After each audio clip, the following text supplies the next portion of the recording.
The 53-man roster is set. We are breaking it down, the close battles, who's in, who's out, who will probably end up on the practice squad, who the Jets could go after on the waiver wire. A lot to get to here. And, of course, the big surprise is what could change between now and when the Steelers come to town in, well, less than 2 weeks. Tim McMaster along with Zach Rosenblatt. Thanks for joining us on Flight Plan. Hit the button, smash the like button, so to speak. Give us a 5-star review if you're listening to the audio version. One thing I threw in the chat on the video version was we still do need to come up with a nickname for everybody on the stream. A couple good ones in there today. So we're going to figure that out between now and next week. It's our one assignment, Zach. There's no preseason game this weekend. There's no real game. All we have to figure out is what to call our loyal fans that watch this stream. So we will do that. We're going to get into the notable cuts. But before we do that, I love it. If you're watching on the stream, I just threw up the picture of Zach at the Badlands event on Saturday wearing the Streveler t-shirt. Where did you get it? I truly just Googled Chris Streveler shirt and it came up. I guess, I don't know if somebody had created it on TeePublic or whatever the website is that has like custom t-shirts. It was there. It wasn't very expensive. I actually got myself a sticker for my microphone. It was only a couple dollars. So I'm going to add that to the microphone as well. So we can have Streveler in every podcast, like was our original, thesis statement when we started podcasting together. But we did that for an entire season. Yeah. I will say, number one, it was funny being at the live show and slowly people were looking at my shirt and realizing what it was.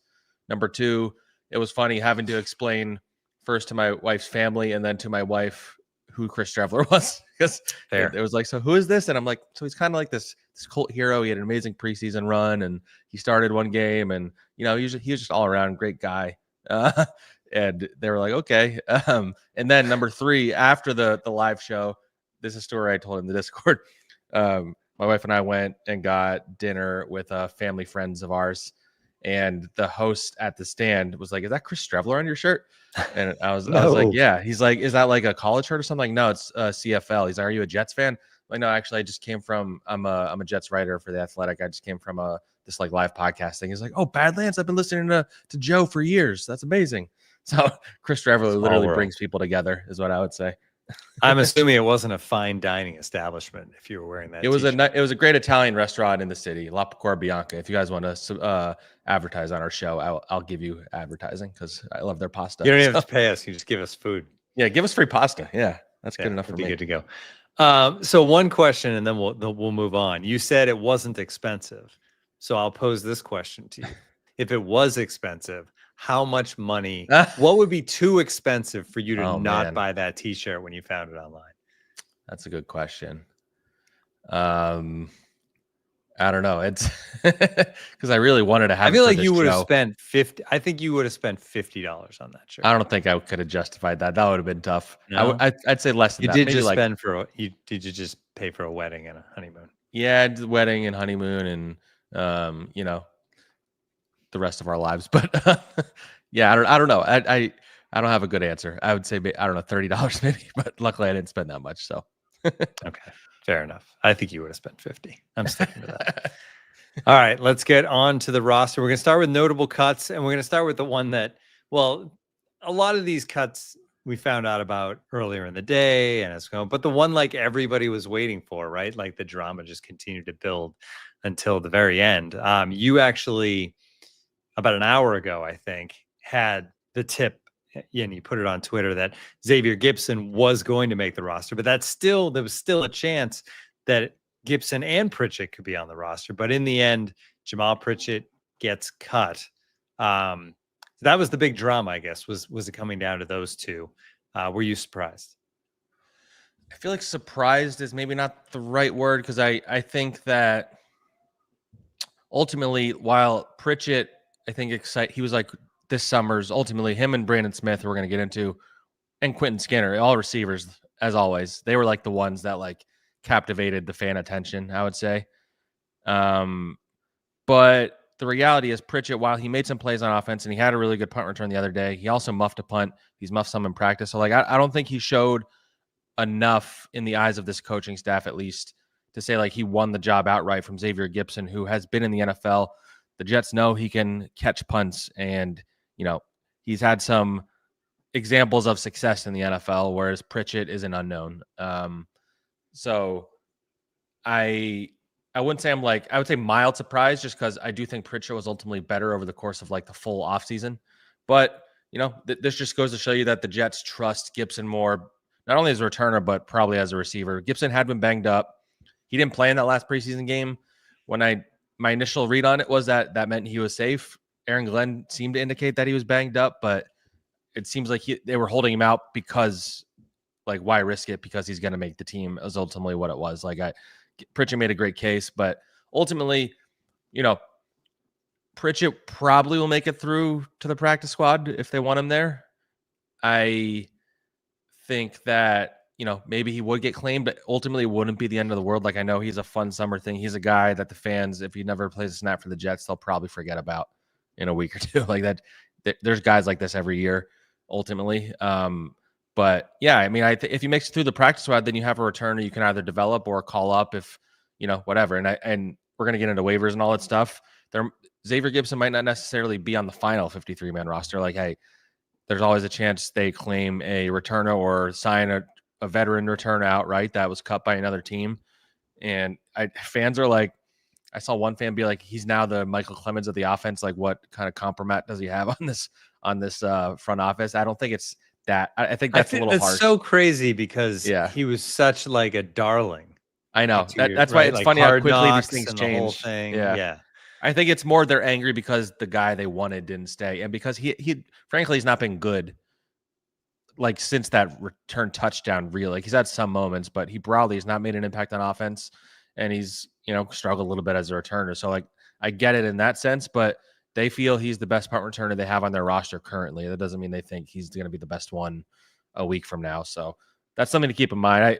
It's not a huge. This is one of those things that very localized. This is a Jets fans are angry. This is not a thing that anybody outside of here, like, most people don't know who Jamal Pritchett is. So it's this time of the year, the fans are very invested, and this is a roster that isn't as like deep top, like from 1 to 53 as it has been the last couple of years. So, you're going to have more open spots at the bottom for guys like this. Whereas, like, in the last couple of years, maybe Gibson wouldn't even have made it, or he did make it. But, like, in this scenario, they had like a deeper roster. So in theory, like, this wouldn't even have been a conversation. So it's something to remember, but ultimately I wouldn't say huge surprise, just mild, just because it felt like maybe Pritchett had taken the lead, but my ears went up when Gibson didn't play in that last game.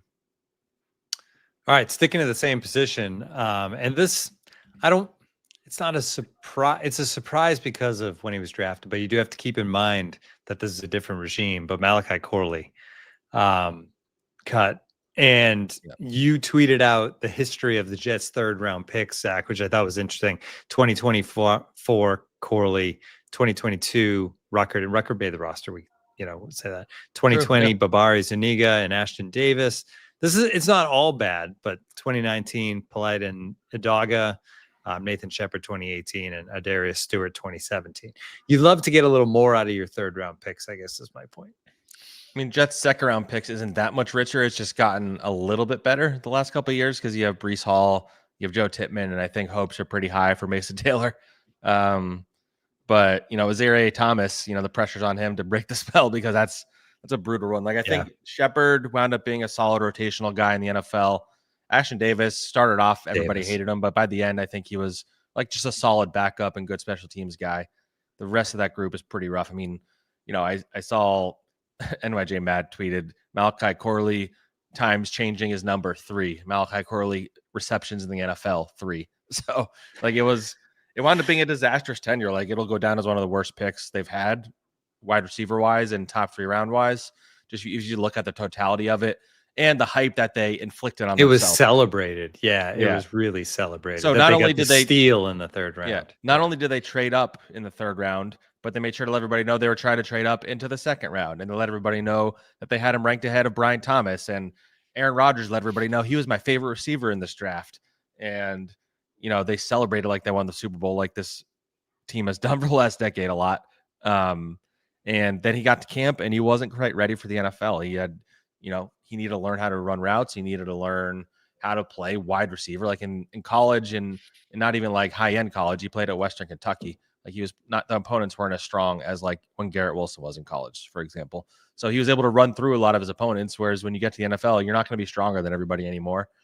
And he came to the Jets, and I think there was some immaturity there. And he kind of walked in thinking that he was going to be handed a starting job, and that was not the case. He was not ready for that. Connor talked about this on Final Drive the other day, but I'd heard it too. Like he was refusing to play special teams. There were a lot of stuff with him and Devontae Adams with his number when Devontae arrived. And I think he needed to grow up, and you hoped that last year was going to humble him. The fumble is going to be his lasting legacy with the Jets, where he drops the ball before getting in the end zone. And they wound up winning that game. I think it was the Texans game, but wow, that's really good. Michael Dunn said, Yak, you are cut for the Yak King. Wow, that is really clever. King. Shout out to you, Michael Dunn. That was good. Michael Dunn is killing it in the chat so far. Yeah. But I would say, like, I want to be clear. Like, I don't think Malachi Corley is a bad kid. I don't think his career is necessarily over. I would bet somebody takes a shot at him. Usually a receiver drafted that highly is going to get claimed by another team. I'm sure there are some teams that evaluated him pretty highly coming out of college. The Jets had Nathaniel Hackett as their OC last year, like, a lot of creativity. So, I don't think his career is over. You hope this humbles him and sends him in the right direction, because I do think there's talent in there. He can be a gadget player for a creative OC, but it just was not a good fit here. And this Jets coaching staff, this new one, challenged him to prove himself. They didn't give him any first team reps. They made him earn every single rep that he had, and he didn't really make the most of them. Like, he did not make any plays all summer. He did not make any plays in the preseason. He didn't show anything as a returner. So it was like an obvious cut. It got to a point where it wasn't a surprise. Whereas, like, if we were talking about it in March, it'd be like, man, that'd be crazy if they cut him. Whereas, like, by now it was like, yeah, they cut him. So stick to receivers. One more, Brandon Smith. It's crazy because we've talked about like the lack of receivers and depth in this receiving room, and now we're just on cut day. We're just talking about all the receivers they cut. Yeah. I'd say Brandon Smith and Quentin Skinner. I think the news about Smith came out first. So I think people thought maybe Quentin Skinner was going to make it, or Jamal Pritchett, and none of them did. Like, Brandon Smith, like, in my final 53 projection, I had Skinner in over Smith, because Smith is a guy, he's kind of bounced around him. He's been out of the NFL, out of college for like 4 years or something like that. He played in, I want to say, the XFL or one of the other leagues. He's 26 years old. Like, he's had a really good summer. He had a really good summer last year, but ultimately, like, there's a lot of receivers with that profile who are producing in training camps across the NFL. And I do not think Brandon Smith is going to get claimed by anybody. I thought out of that group, I didn't include Pritchard in the group, but out of like Skinner and Smith, I thought Skinner would be more likely to get claimed because he's coming out of college. He has a clearly defined skill set as like a legit deep threat. He's 6'5", potential for more. So like I could see like maybe somebody see something in him. And Pritchard, if you like him as a returner, I could see him getting claimed. So, but odds are these guys are going to pass through waivers because most of them do. So that's kind of where I land on those guys. I think two of them at least, and maybe all three, will make it through to the practice squad if the Jets want them. I was going to say, though, do you want Corley on the practice squad, considering just like... Probably not. I don't know. It seems like there's some negativity there probably for a guy that was a third one of those pick. He's one of those that's like, he's change of scenery guy. He needs to go somewhere where there's not going to be any attention on him. Like it soured pretty quickly here, I would say. There's a lot of excitement around him. I was excited about the prospect of him. Like, you just watch his highlights in college. He was a really fun player to watch. I mean, the Jets did not help themselves like that. As soon as I reported that he was cut, every single reply was people screenshotting that text message that the Jets shared, where it was like, I forget what was it, whatever it takes, or I forget what the phrasing was. It was from draft day. It was Joe Douglas and Robert Saleh texting each other saying, or no matter what, like, That, like, it was never going to work out once they did that. So that's what happened. So Jets. Okay. Jarek Bernard Converse, you talked about guys that have had, good summers, and here's another guy that has had a good summer last year, right? Another good summer this year at cornerback. Yeah, he's someone I didn't have on the roster throughout the summer because I didn't think he had showed enough in the spring and maybe in the early part of camp. He played pretty well in the last couple of preseason games, and he seemed like maybe he would have a role in special teams. But ultimately, again, fans were kind of up in arms about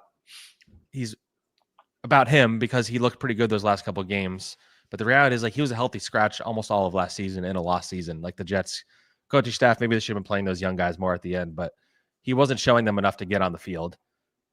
He missed all of his rookie year training camp because of injuries. I think he's an intriguing player because of his athletic package and the fact that he's played corner and safety. But, you know, if you're going to trust anybody's evaluations of corners and safeties, I think it's Aaron Glenn. Like, if he doesn't see a guy that he thinks is worth keeping around to develop as like your sixth cornerback, then you move on with your life. Like, I could see him getting claimed. Maybe Robert Saleh claims him in San Francisco, Jeff Ulbrich in Atlanta, or, you know, Joe Douglas with the Eagles. Like maybe one of these teams claim him because he has like an intriguing profile. But at the end of the day, the Jets are fine at corner. Like, that is a position I am not worried about at all.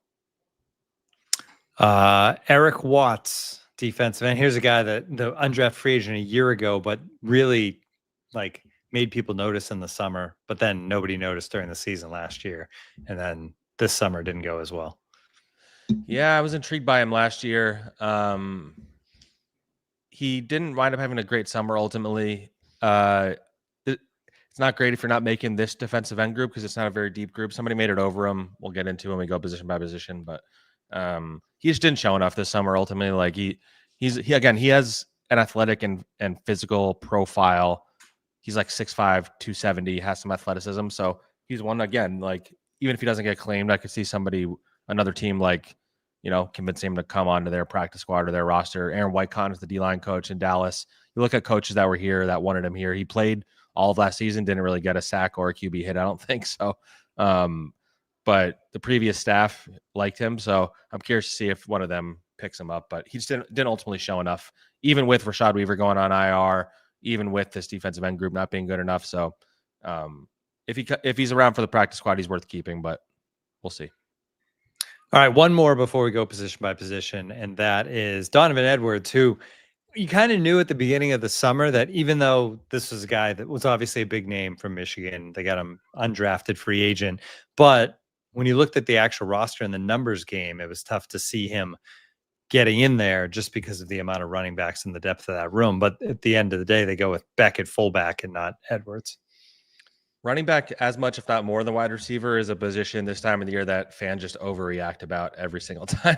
Like, there's like, no disrespect to Donovan Edwards, but he was an undrafted player for a reason. And like, running backs of that caliber, like, they're all over the place. Like, he has some potential, but I would guess he gets through the practice squad. I don't think he showed enough in the preseason for another team to feel like they have to claim him. He was good in that first preseason game and then didn't do that much the two after. And I thought it was pretty notable in this last preseason game that they gave Kene Nwangwu the start at running back, and he got a lot of carries before Donovan Edwards even came into the game. Like, they were legitimately giving Nwangwu a shot to be in this running back depth chart, and he ultimately stayed because of his return skills, but they clearly also wanted to try him out as a running back. And so Donovan Edwards absolutely will be back on the practice squad if he makes it through, but this is not a big deal ultimately. Like, everybody can breathe on that. All right, let's get into the roster position by position. Some of these will be really fast, I think, Zach, but some of them we can spend some time on. First of all, quarterback, obviously Justin Fields and Tyrod Taylor, 1-2, but that's where they stop. Now in the NFL, sometimes you see that third quarterback make it through, but not on this roster. Yeah, so they did the cuts and waves. So they did a day or two ago, they cut Adrian Martinez, and so some people thought maybe Brady Cook was going to sneak on, but I think the fact that Brady Cook stayed on, like Aaron Glenn alluded to yesterday's practice kind of being a training camp practice where these guys could still prove themselves. So I think that says that Brady Cook is the one they want to keep as their third quarterback. So I would guess he'll be back on the practice squad. We're going to get into waiver wires. There's some intriguing quarterbacks that I'm curious to see if they will claim them on waivers. But yeah, I mean, this is the group you're rolling with, and they say Tyrod's going to be ready for week 1. If he's not, hypothetically, a Brady Cook or somebody else you can call up from the practice squad. Running back, obviously Breece Hall, Braylon Allen, Isaiah Davis, and you mentioned Kene Nwangwu. Wow, I butchered that. Sorry. It's a tough name, but like a third quarterback, there's not always a fullback. But the Jets, Andrew Beck did enough. I mean, there was the Andrew Beck game this summer, so it felt inevitable from that point on that he would find his way out of the roster.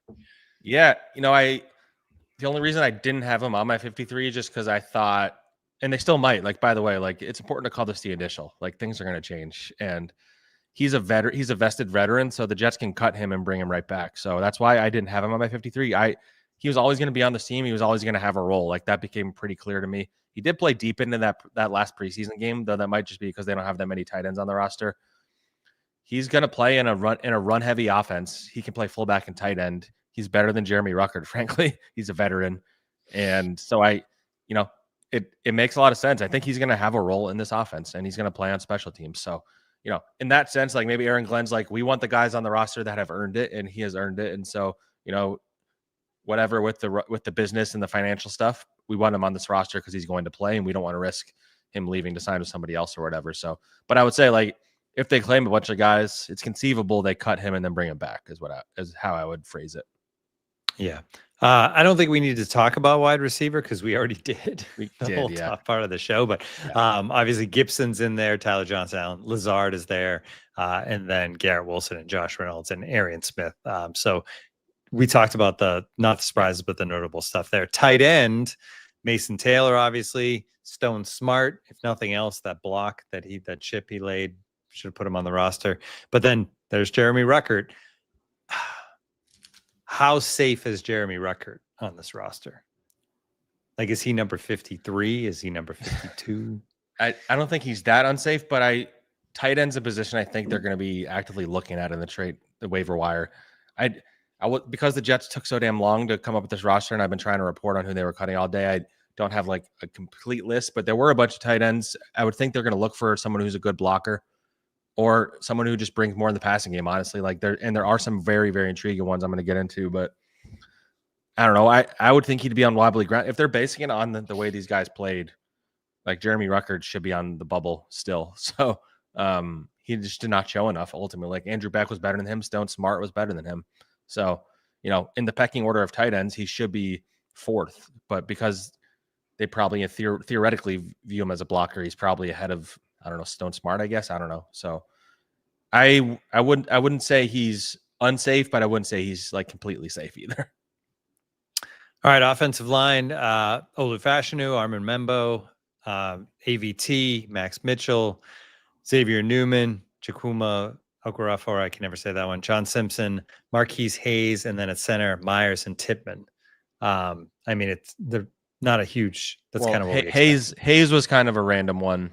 Yeah. Offensive line is kind of like evaluating the second and third string offensive line isn't the easiest thing, especially in training camp practice.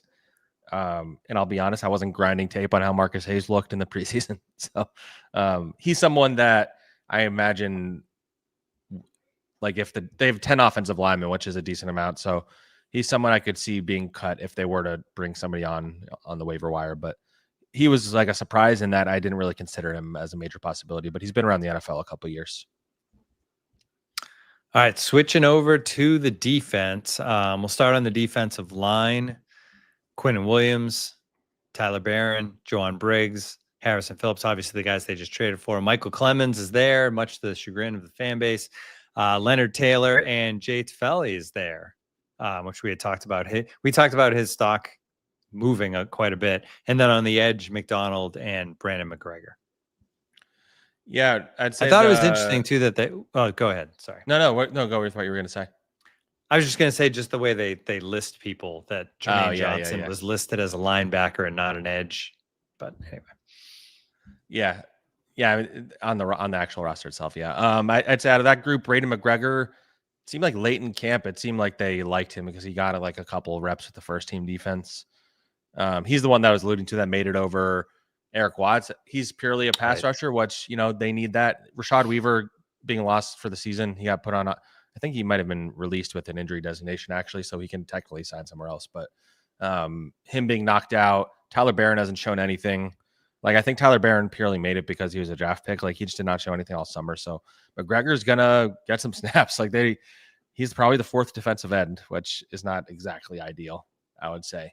And defensive tackle Leonard Taylor played his way onto the roster. Like, in the spring, I didn't see him make an impact, and he was kind of running with like the deep backups.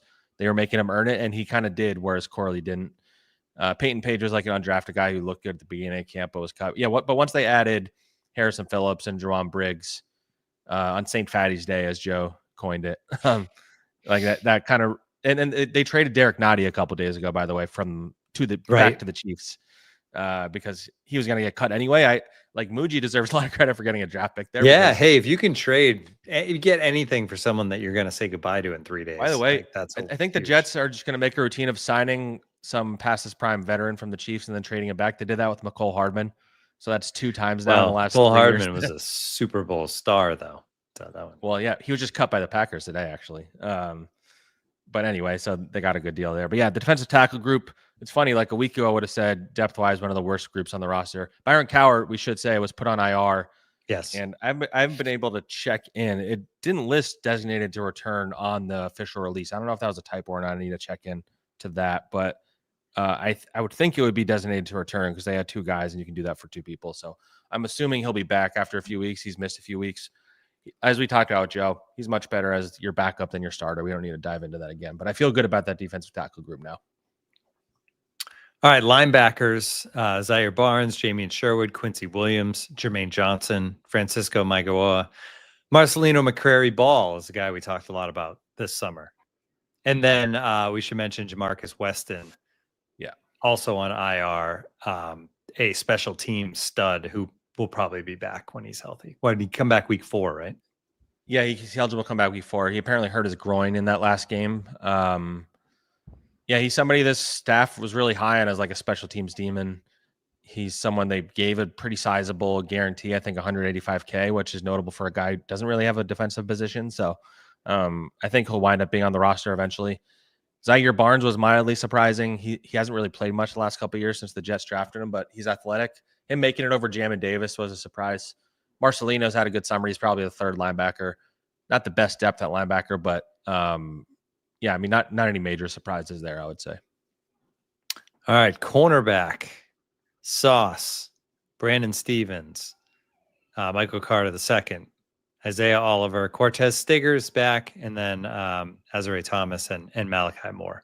That is like the group that was kind of a lot. Malachi's safety. They probably haven't listed at DB, I'm guessing. Yeah, he's listed. No, I'm sorry. He was listed on the roster technically as, I thought this was funny too. That's weird what they do. He was listed as a DB.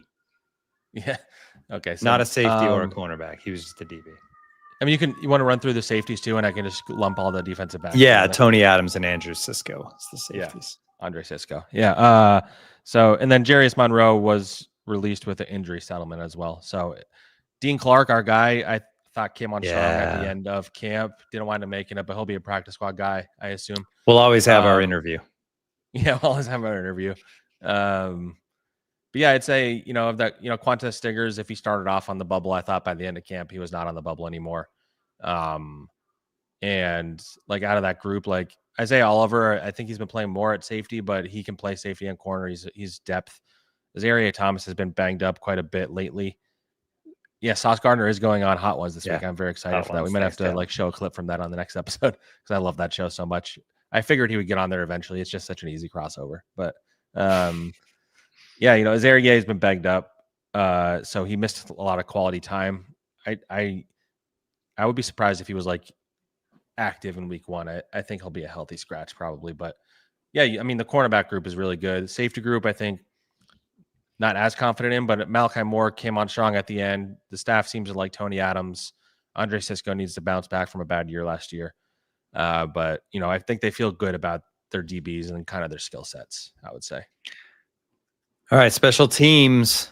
Nick Folk, the kicker. We knew that was going to happen once they signed him.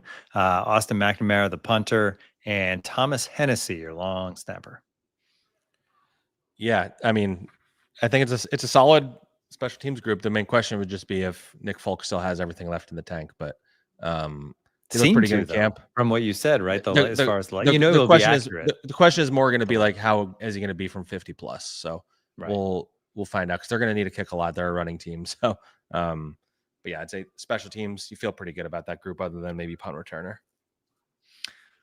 All right, let's get into the waivers a little bit. I know you've said a couple times you spent, because of the Jets not releasing this, you didn't quite spend as much time getting into the waivers. I will say Kyle McCord was released. Just saying, if you want to, I did have him on my list. You want to bring a quarterback in. I wanted them to draft him. Now's the time. I did put him on there. He's someone who's, I mean, if you like him, he's intriguing. Claim him off waivers. Did he I play don't with think Garrett at Ohio State? Yeah, I mean they were there together. I But I don't know think if they were there at the same time. Yeah. I don't know if they played together. But anyway, I'm sure they practiced together at the very least. They might have played together, honestly. I'd have to look into that. But yeah, I'll run through some of these names quickly. Hendon Hooker from the Lions was a 3rd-round pick a couple years ago. If anybody knows about him, it's Tanner Engstrand and Aaron Glenn. If they don't claim him, that's because they clearly don't think he has it. Tommy DeVito is the one that everybody's pushing for. I mean, whatever. It'd be a fun story, but like, he's not as good as you. I mean, our friend Mike White was released. He won't come here, but bring him back, bring him home. It's coming to 2 Syracuse quarterbacks, and it's McCord or DeVito. It's not a question. McCord. Like I don't care about the chicken parm or Woody might care about the attention that Tommy DeVito would get and stealing it from the Giants. So that's what I would say. I mean, tight end's a big one. Wrote down a few names. The most intriguing one is Jelani Woods from the Colts. He's a guy who's missed, I think, either all or most of his first couple years in the NFL. But when he was coming out, he like really rose up the boards because he had like crazy combine testing. And I think he has a higher ceiling if he's healthy than like a Jeremy Ruckert and some like veteran / younger tight ends that like Greg Dulcich from the Giants. He'll be on waivers. Tanner McLaughlin from the Bengals. He was like I think a 5th-round pick or a 6th-round pick a couple years ago. Harrison Bryant was cut by, I want to say the Texans. Yeah, the Texans. Albert Aquagugbanam. I don't know how to say his last. It's really hard. But he was on the Broncos for a couple of years when Darren Muji was there. So there were some tight ends. Wrote down some receivers / returners. Emir Smith-Marset from the Giants is a punt returner. Trey Palmer from the Buccaneers, someone we talked about a little the other day. He's really fast if they want a receiver. Anis Smith from the Eagles, returner. Terrace Marshall from the Eagles has some size. And then a couple of random ones. I asked Will Parkinson if there's any that he likes. He said Willie Lampkin. He's a guard from the Rams. He's intriguing. I wrote down Cleveland Farrell, defensive end. They need some defensive end depth. He's not very good, I would say. But Chad Muba, linebacker, was a 3rd-round pick, I believe, of the Jaguars, I want to say, a couple years ago. So high draft picks are ones that tend to get claimed, I would say. And Tony Jefferson, the veteran safety from the Chargers, had a really good summer. And if the Jets think they need depth at safety, he'd be worth signing. But those were just some of the names on a quick glance. I wasn't able to dive in as deeply as I wanted, but maybe by the next time we pod, they'll have made some waiver. They'll have them, so we can get into the guys. Michael Dunn mentioned that Michael Dunn was cut by the Niners, but he'll be on the practice. He'll be on the practice squad out there, though, right? Unless the Jets blow him away with an offer, I don't know. Hey, let's do it. Let's do it. All right. Michael Dunn, also MVP of the chat this week. He had a couple, including some pretty good options for names of people in the stream. We got the Jet streams, not bad, but I really like this one.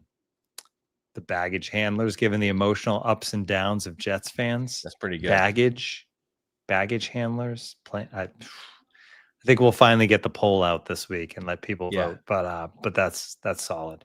All right. I know you got to go, Zach. We will be back next week with a full look back on the roster at that point and a look ahead to, oh boy, Aaron Rodgers coming to town in the opener. We'll talk about that next week. Thanks to everybody for joining us here on Flight Plan.